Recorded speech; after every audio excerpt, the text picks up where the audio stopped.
આજે મિત્રો એટલું નહીં કે પંજાબમાં ખેડૂતોને વીજળી આપે, દિવસે વીજળી આપે અને વીજળી ફ્રી આપે। મિત્રો અહીંયા તમે જુઓ, ગુજરાતમાં ખેડૂતો પરેશાન છે, બેરોજગાર યુવાનો પરેશાન છે। તમે જુઓ ગામે ગામ વાંઢાઓની સંખ્યા વધી ગઈ છે કે નહીં? આ વાંઢાઓનું સંગઠન બને તોય ભાજપ પડી જાય। અને વાંઢાઓ કેના કારણે છે?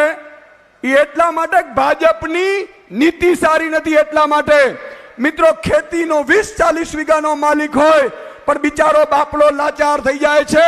ઈ ખેડૂતને ઉદ્યોગપતિ બનાવવાનું શીરું તમારા શેર ઉપર છે। મિત્રો એને પણ 3 ઉપજ લઈ શકે એવી વ્યવસ્થા કરવી છે। એને એફએસપી થી ખરીદી થાય, એના ઘરેથી ખરીદી થાય, કોઈ ટેકુડિયું ફેકુડિયું બંધ, આ વ્યવસ્થા આપણે ઊભી કરવાની છે મિત્રો। અને એટલા માટે આમ આદમી પાર્ટીની સરકારની જરૂર છે મિત્રો। આની સાથે સાથે કહી દઉં કે આ લોકોએ કેલેન્ડર બહાર પાડ્યો હતો કે ભરતી કરીશું, કોઈ બેરોજગાર યુવાનની ભરતી નથી કરી।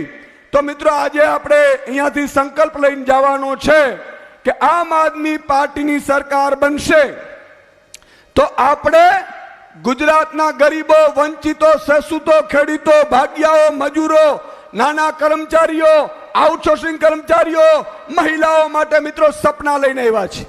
મિત્રો આજે અરવિંદ કેજરીવાલજી માટે એકવાર તાળી વગાડવી પડશે આપણે। શું કામ?